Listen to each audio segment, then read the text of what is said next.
Israel के बीच में बढ़ती हुई टसल की और उसमें तुर्की की तरफ से जो अभी यहाँ पर डील हुई है स्टील डोम की, वो स्टील डोम कैसे ताकत हूती और हिजबुल्लाह की बढ़ाने वाला है और कैसे फिर ये इजराइल के लिए मुश्किलें पैदा करने वाला है, क्योंकि उधर गाजा में तबाही एक के बाद एक आईडीएफ मचा रहा है। नेतन्याहू पीछे नहीं हट रहे हैं, लेकिन अब नेतन्याहू की परेशानी कैसे बढ़ जाएगी आप जानिए। इजराइल के खिलाफ जंग लड़ेगा हूती, गाजा में जंग लड़ने के लिए लड़ाके भेजेगा हूती।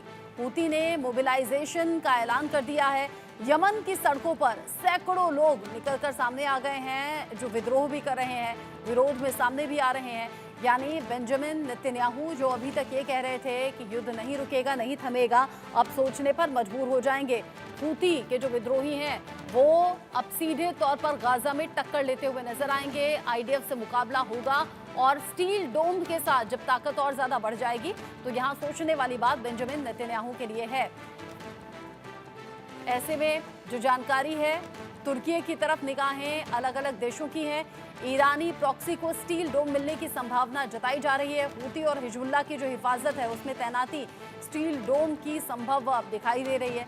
तुर्की और ईरान की स्टील डोम पर डील की खबर मिल रही है और ऐसी में जाहिर सी बात है, अगर ये खबर मीडिया में है तो इस खबर पर नजर इजराइल की भी होगी, बेंजामिन नेतन्याहू की भी होगी, आईडीएफ की भी होगी। आईडीएफ के अधिकारी जो एक एक मूवमेंट की जानकारी बेंजामिन नेतन्याहू को दे रहे हैं। अब इस बात पर भी निगरानी कि तुर्की और ईरान की स्टील डोम लगभग संभव बताई जा रही है, जो हूती और हिजबुल्लाह की ताकत को बढ़ा देगी। ईरानी प्रॉक्सी को स्टील डोम मिलने की संभावना पूरी तरह से सामने आ रही है और स्टील डोम पर जो खबर है वो अलग अलग देशों का ध्यान भी अपनी तरफ खींच रही है और साथ ही साथ इजराइल का भी ध्यान है। बेंजामिन नेतन्याहू की भी परेशानी बढ़ने वाली है। जिस तरीके से ईरान और इजराइल के बीच में टसल की खबर और इस टसल में प्रॉक्सी देशों का जो इन्वॉल्वमेंट है, ये कहिए कि जो सपोर्ट है वो सीधे तौर पर अब सामने आता हुआ नजर आ रहा है और अब ये सपोर्ट अब इस डील के तौर पर भी खास देखा जा रहा है। ईरानी प्रॉक्सी को स्टील डोम मिलने की संभावना है और इस स्टील डोम के साथ ही यहाँ जो अटैक होगा, यानी जो जवाब दिया जाएगा वो पहले से कहीं ज्यादा ताकतवर होगा। हालांकि हिजबुल्लाह इससे पहले भी रह रहकर रॉकेट अटैक इजराइल की तरफ कर चुका है। एक तरफ जो इजरायली बंधक हैं उनके शव मिले, नेतन्याहू और भड़क गए। माना यह जा रहा था कि इजराइल अब बड़ा हमला करने वाला है या फिर ये कहिए कि बड़ी तबाही आने वाली है, लेकिन इन सब के बीच ही हूती और हिजबुल्लाह के और ज़्यादा अग्रेसिव होने की खबर या फिर ये कहिए कि स्टील डोम डील के बाद और ज़्यादा ताकतवर होने की भी खबर है। और इस खबर के बीच में बेंजामिन नेतन्याहू की सोच जो है वो और ज़्यादा बढ़ गई है। अब कैसे हूती का लाल सागर में हमला और कैसे अब हूती बेचैनी बढ़ाने वाला है बेंजामिन नेतन्याहू की या फिर आईडीएफ की, ये भी जान लीजिए। 2 जहाज तबाह किए गए हैं, क्रूड ऑयल जहाज भी इसमें तबाह हुआ। पहला जहाज जो था वो पनामा था, जबकि दूसरा जहाज सऊदी अरब का था। ग्रीस जा रहा था सऊदी का जहाज और उसी दौरान हूती विद्रोहियों ने यहाँ पर हमला कर दिया। हूती के जो लड़ाके हैं उन्होंने हमला कर दिया। 20 लाख बैरल तेल उसमें मौजूद था जिस वक्त हमला किया गया और उस हमले की या फिर जिस तरीके से उस जहाज को नष्ट किया गया उसकी तस्वीरें सोशल मीडिया पर तेजी से वायरल हुई थी। लोग ये अनुमान लगाने लगे थे कि अब क्या हूती और ज़्यादा अग्रेसिव हो जाएगा क्या।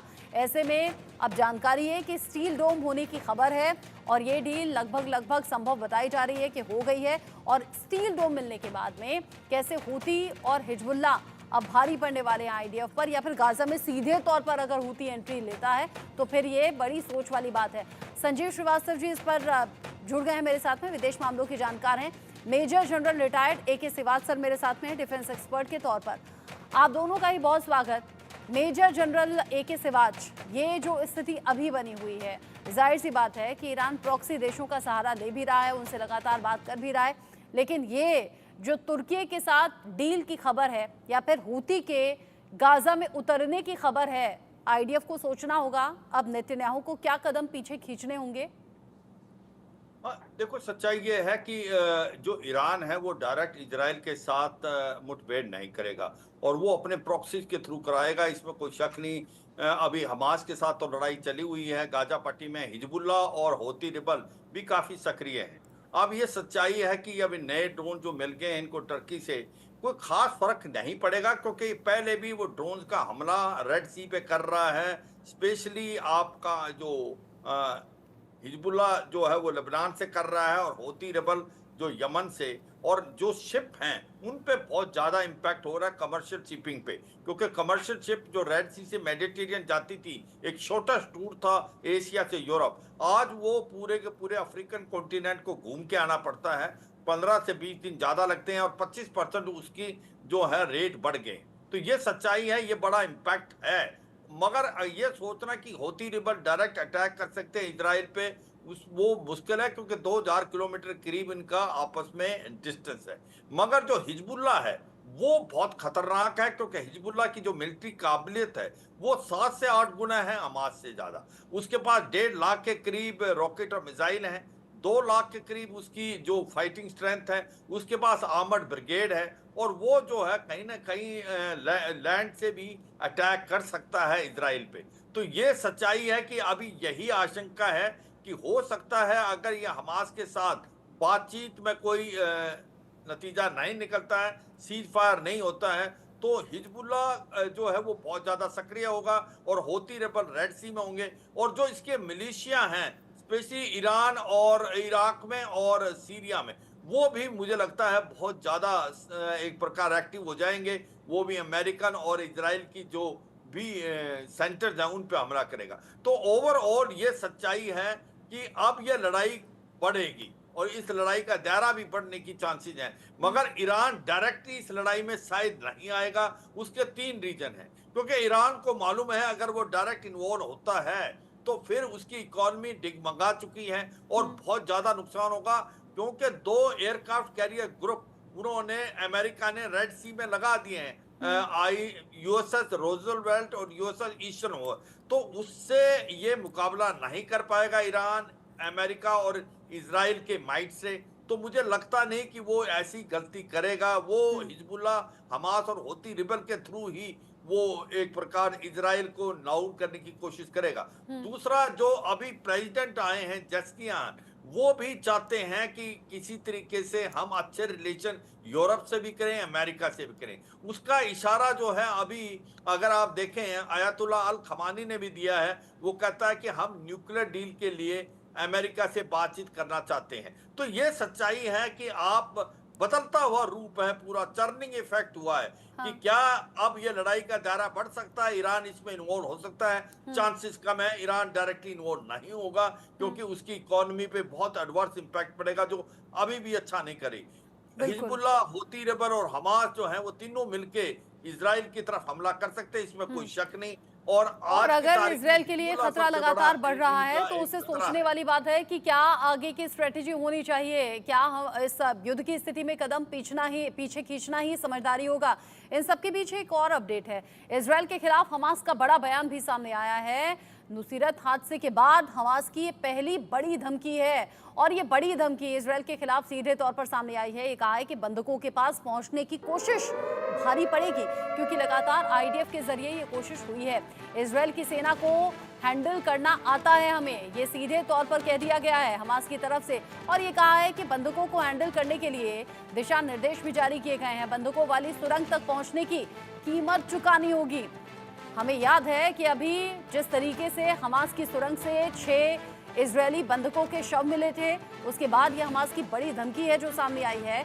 हमास के चीफ हानिया का मारा जाना, हिजबुल्ला कमांडर का मारा जाना, इजराइल से बदला लेने के लिए सीधे तौर पर हमास हिजबुल्ला का बढ़ना, हूती की भी उसमें कहा जा रहा है कि गाजा में जाकर सीधे सीधे टक्कर लेगा।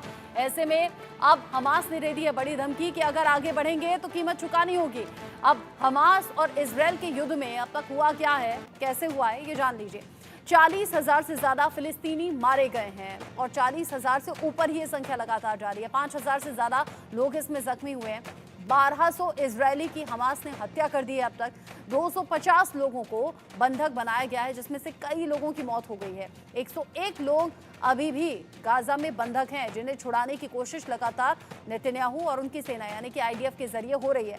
20 लाख से ज्यादा लोग अपने घरों से विस्थापित हो चुके हैं। जो हालात हैं उसमें यही विकल्प उनके सामने रखा गया। 11 महीने से हमास और इजराइल में खूनी जंग चल रही है। 11 महीने से खूनी जंग जारी है। 7 अक्टूबर को हमला हुआ था। अब धीरे धीरे 1 साल होने को आया, लेकिन ये जो हालात हैं सुधरे नहीं, और ज्यादा भीषण हुए हैं, युद्ध की स्थिति में और ज्यादा जाते हुए, और अब तो और ज्यादा भीषण ये युद्ध होता हुआ नजर आ रहा है। इन सब के साथ ही अमेरिका में हमास के समर्थन में लोग निकल आए हैं।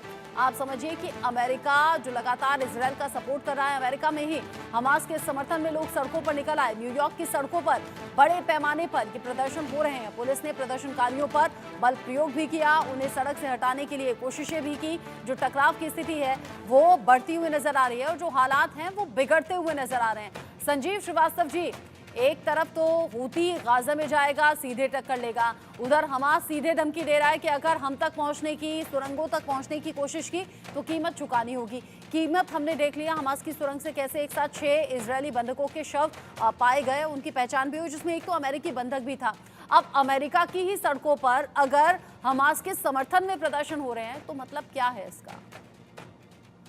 देखिए, अमेरिका में और विश्व के अनेक कैपिटल्स में इस पूरे इजराइल हमास के युद्ध को लेकर के एक फेक नैरेटिव गढ़ने की साजिशें चल रही हैं, जिसमें कि इस पूरे युद्ध को दो जो है सिविलाइजेशंस के बीच का युद्ध बताने की कोशिश चल रही है।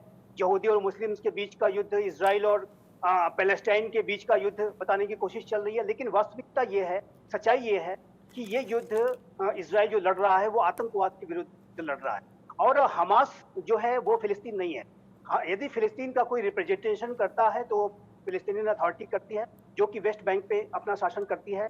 हमास ने जो है जो पैलेस्टीनियन अथॉरिटी को गाजा से परसिक्यूट कर दिया था 2007 में ही, और तब से ही हमास का एक आतंक का शासन वहां बना हुआ है। और 7 अक्टूबर को जो इजराइल के ऊपर हमला हुआ, वो हमास ने इस युद्ध की शुरुआत हमास ने इस युद्ध का इजराइल के विरुद्ध जो हमला करने का, जो आतंकवादी हमला करने का जो एक बड़ा जो साजिश है वो हमास ने रची। और इसके पीछे जो मंशा ये थी कि इस पूरे युद्ध को इजराइल और फिलिस्तीन का, अरब और मुस्लिम्स के, अरब और यहूदियों के बीच का युद्ध, तो मुस्लिम्स और यहूदियों के बीच का युद्ध बना दिया जाए। हाँ। और इजराइल की नॉर्मलाइजेशन की जो आपने बातचीत ठीक की कहा कि प्रक्रिया चल हमास रही है, जिस तरीके से इजराइल पर अटैक करता है, इसे सीधे तौर पर आतंक के खात्मे के तौर पर देखा जा रहा था कि आतंक का खात्मा इजराइल करना चाहता है, लेकिन ये युद्ध अब अलग मोड़ ले चुका है। 11 महीने के करीब हो चुके हैं। इन सब के बीच ही तुर्की में अमेरिका के खिलाफ मार्च किए जा रहे हैं और ये मार्च तेज हो गए हैं। तुर्की में अमेरिकन्स गो बैक होम के नारे लग रहे हैं। तुर्की से अमेरिकी बेस को हटाने की मांग भी अब हो रही है। उधर हमने बताया अमेरिका में जहां हमास के समर्थन में लोग सड़कों पर आ गए, इधर तुर्की में अमेरिका के खिलाफ मार्च हो गया है तेज, और ऐसे में अमेरिकन्स गो बैक होम के नारे यहां सड़कों पर आकर लोगों के जरिए लगाए जा रहे हैं। अमेरिकी बेस भी हटाने की मांग हो रही है। इन सब के साथ ही लेबनान से भी एक खबर है। लेबनान में इजराइल की एयर स्ट्राइक हुई है और यहाँ मरकाबा में हिजबुल्लाह पर बमबारी की खबर है। हिजबुल्लाह हमले से पहले ये स्ट्राइक की खबर है। मरकाबा में हिजबुल्लाह पर बमबारी हुई है। लेबनान से खबर ये है कि हिजबुल्लाह हमले से पहले ही ये स्ट्राइक कर दी गई है। लेबनान में इजराइल की तरफ से ये एयर स्ट्राइक की गई है। इससे पहले भी इजराइल ने लेबनान में हिजबुल्लाह पर अटैक किया था अलग अलग ठिकानों पर, जिसके जवाब में 320 से ज्यादा रॉकेट दागे गए थे हिजबुल्लाह की तरफ से इजराइल पर। और इन सब के साथ ही तुर्की से एक और अपडेट है। तुर्की के इजमिर में 2 यूएस मरीन पर हमले की खबर है। भूमध्य सागर में यूएसएस वास्प की तैनाती की गई है। नेशनल यूथ ऑर्गेनाइजेशन का हमला यहां पर हुआ है। यूएसएस वास्प से उतरे थे दोनों यूएस मरीन। जिस तरीके से एक के बाद एक हमले की खबर है, तुर्की के इजमिर में 2 यूएस मरीन से हमला किया गया है। ये हमले अलग अलग दिशाओं में अलग अलग देशों की तरफ बढ़ रहे हैं, और अगर ये अलग अलग देशों की तरफ बढ़ रहे हैं संजीव जी, तो ये युद्ध तो और ज्यादा व्यापक हो रहा है। हम लगातार पूछते हैं कि युद्ध कहां तक जाएगा, युद्ध कब रुकेगा, लेकिन ये तो और ज्यादा व्यापक हो रहा है और ज्यादा लार्ज स्केल पर हो रहा है। देखिए रचना जी, अभी तक इस युद्ध का जो रीजनल एस्केलेशन नहीं हुआ है। अभी भी ये युद्ध एक स्टेट और एक नॉन स्टेट एक्टर के बीच तक ही सीमित है, लेकिन इसके एस्केलेशन की साजिशें लगातार की जा रही है। चाहे वो हिजबुल्लाह हो, चाहे वो हूती हो, चाहे वो अन्य जो इराक और सीरिया में ऑपरेट कर रहे जो छोटे बड़े आतंकी संगठन हैं, और टर्की जो जैसा जो राष्ट्र है, इस पूरे हमने इजराइल हमास के बीच के इस युद्ध में टर्की की जो भूमिका काफी संदिग्ध दिखाई देती है। टर्की के राष्ट्रपति रसप तैयब अर्दोगान के नेतृत्व वाला ये आज का जो टर्की है, ये इस्लामाइजेशन, रेडिकलाइजेशन के रास्ते पर तेज गति से बढ़ रहा है। रसप तैयब अर्दोगान की जो मंशा है वो मुस्लिम वर्ल्ड के एक नए खलीफा के रूप में अपने आप को स्थापित करने की है, नए ऑटोमान एम्पायर को बनाने की वो ख्वाब देखते हैं। और ऐसे में वो अनेक ऐसे टर्की के अंदर के जो रेडिकलाइज्ड एलिमेंट्स हैं उनको बढ़ावा इससे मिल रहा है। और वो अमेरिका जाहिर है कि टर्की नेटो का मेंबर है, अमेरिका का एक क्लोज एलाई है, और उसके विरुद्ध ही इस तरीके के हमले होंगे तो ये टर्की के भविष्य को अंधकारमय बनाएगा। टर्की का ऑलरेडी उसने सर, आपको भी ऐसा लगता है? आपको भी ऐसा लगता है? हाँ, देखो, एक चीज समझ नहीं पाए कि टर्की जो है, जो तुर्की है, वो नेटो का हिस्सा है। हाँ। और वो जो 32 देश हैं उनमें से एक है, और इसीलिए अमेरिका की बेस भी टर्की में। और ये सच्चाई है कि टर्की जो है वो जो नेटो के एक प्रकार बनावट और उसके जो रूल्स एंड रेगुलेशन, उसके अगेंस्ट बिल्कुल जा नहीं सकता। तो ये भी सच्चाई, हाँ, एंटी अमेरिकन सेंटिमेंट पक्का पैदा हो सकते हैं तुर्की में, मगर बाकी जो उसको वो रूल फॉलो करने पड़ेंगे जो कि नेटो के हैं। मगर ये सच्चाई है कि ये लड़ाई जो है ये इसलिए थोड़ा सा ज्यादा, अगर हमास और इजराइल के बीच में सीज फायर नहीं होता, और उसका रीजन यही है, जो फिलाडेल्फिया कॉरिडोर है वो बहुत जरूरी इजराइल के लिए। वो कहते हैं कि गाजा और इजिप्ट के बीच में अगर एक सेफ कॉरिडोर नहीं बनाएंगे तो कल को फिर जैसे 7 अक्टूबर का एक आतंकवादी हमला हुआ, हाँ। कल भी हो सकता है, क्योंकि उससे हथियार उसको इजिप्ट के थ्रू मिलते रहेंगे। तो ये उसकी डिमांड है, और ऐसे में अभी सीज फायर नहीं हो रहा, हाँ। क्योंकि हमास इसको मान नहीं रहा। अब बात आती है कि अगर ऐसी सिचुएशन होती तो आगे क्या होगा। देखो, आगे जो है अभी तक जो हो रहा था वैसा ही कुछ होगा, कुछ ज्यादा ये नहीं हो सकता कि इसके अंदर ईरान जंप मार जाए। हाँ। क्योंकि हिजबुल्लाह, होती रेबल और हमास तो पहले ही लड़ रहे हैं इजराइल के साथ। इनकी तीव्र गति बढ़ सकती है। हिजबुल्लाह है वो डायरेक्ट दिक्कत इसी बात की है कि अलग अलग देशों का यहाँ पर साथ भी मिल रहा है। ये युद्ध और ज्यादा लार्ज स्केल पर भी जा रहा है। इधर इजराइल की धरती पर इस तरीके से ये जो युद्ध चल रहा है, युद्ध के खिलाफ लोग सड़कों पर आ गए हैं। अमेरिका की धरती पर हमास के समर्थन में लोग आ गए हैं। तुर्की में अमेरिका के खिलाफ नारेबाजी हो रही है। ये स्थिति और ज़्यादा क्रिटिकल नज़र आ रही है, और आने वाले वक्त में लग रहा है कि और ज़्यादा भीषण स्थिति में युद्ध जाता हुआ नज़र आ रहा है, अगर अभी भी कदम पीछे नहीं खींचे गए तो। शिवाज सर, संजीव श्रीवास्तव जी, बहुत शुक्रिया आप दोनों का इस डिस्कशन में साथ में रहने के लिए। आप दोनों ने अपना कीमती समय निकाला इंडिया न्यूज़ के लिए। इजरायल के प्रधानमंत्री बेंजामिन नेतन्याहू के लिए उनके ही देश में मुश्किलें बढ़ती जा रही है। देश की जनता ने नेतन्याहू के खिलाफ मोर्चा खोल दिया है। इजरायली नागरिक नेतन्याहू पर हमास से समझौता करने का दबाव बना रहे हैं। उधर इजरायली पीएम मानने को तैयार ही नहीं।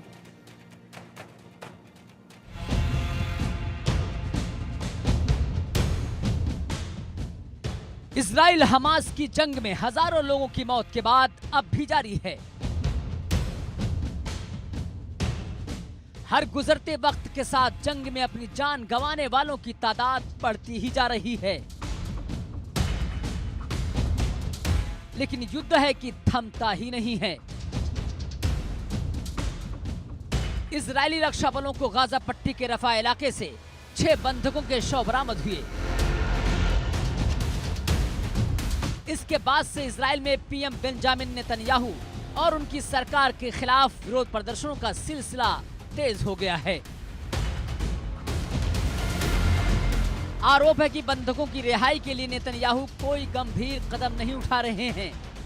इसलिए नेतन्याहू पर बंधकों की जल्द घर वापसी का दबाव बढ़ता ही जा रहा है। लाखों की संख्या में लोग इजराइल की सड़कों पर उतरे हैं और नेतन्याहू से लगातार हमास के साथ समझौते पर पहुंचने की मांग कर रहे हैं। बंधकों के कत्ल से पूरे इजराइल में गुस्सा है। तेल अवीव समेत कई शहरों में बंधकों की मौत से और रिहाई की मांग को लेकर प्रदर्शन हो रहे हैं। और अब नेतन्याहू के खिलाफ आक्रोश की आग बढ़ती ही जा रही है। गाजा में 6 बंधकों के शव बरामद हुए, जिनकी गोली मारकर हत्या कर दी गई। पूरे इजराइल में नाराजगी। नेतन्याहू आवास के बाहर प्रदर्शनकारियों ने पीएम पर युद्ध विराम की विफलता का आरोप लगाया। ट्रेड यूनियन ने युद्ध विराम समझौते की मांग को लेकर हड़ताल बुलाई है। एक तरफ जनता में नाराजगी बढ़ती जा रही है, तो दूसरी तरफ नेतन्याहू की कैबिनेट में दरार पड़ने लगी है। अब उन्हीं की सरकार में मंत्रियों ने खुलकर बोलना शुरू कर दिया है। नेतन्याहू और रक्षा मंत्री गैलेंट में तीखी बहस भी हुई। नेतन्याहू के खिलाफ हो रहे विरोध प्रदर्शनों के बीच रक्षा मंत्री योव गैलेंट ने कहा कि समय खत्म हो रहा है। 6 दलों की बैसाखी पर चल रही सरकार के लिए अच्छा संकेत नहीं है। इससे सरकार के भीतर ही मतभेद उभरते नजर आ रहे हैं। नेतन्याहू की जिद से युद्ध विराम समझौता नहीं हो पा रहा है। आइए जानते हैं कि 7 अक्टूबर 2023 को आखिर इजराइल में क्या घटा था। गाजा में अभी तक बंधकों के साथ क्या हुआ? इजराइल ने इस घटना पर क्या कहा है? इजराइल में विरोध प्रदर्शन क्यों हो रहे हैं? कुछ और बताएं। उससे पहले आपको बताते हैं कि हमास इजराइल जंग में अब तक हुआ क्या है। हमास ने 7 अक्टूबर 2023 को इजराइल के अवैध माने जाने वाली सुरक्षा व्यवस्था को तोड़ते हुए इसके इलाकों में हमला किया था। इस हमले में करीब 1200 इजरायलियों की मौत हो गई थी और 5000 से ज्यादा लोग घायल हुए थे। इस दौरान हमास के लड़ाके करीब 250 लोगों को बंधक बनाकर गाजा ले गए। इन बंधकों में से कई लोगों को छुड़ा लिया गया है, जबकि 101 लोग अभी भी गाजा में बंधक बनाए हुए हैं। वहीं इजराइल के जवाबी हमलों में दावे के अनुसार 40,000 से ज्यादा फिलिस्तीनियों की मौत हो चुकी है। संयुक्त राष्ट्र के आंकड़े के अनुसार गाजा के 24 लाख लोगों में से 20 लाख से ज्यादा को अपने घरों से विस्थापित होना पड़ा।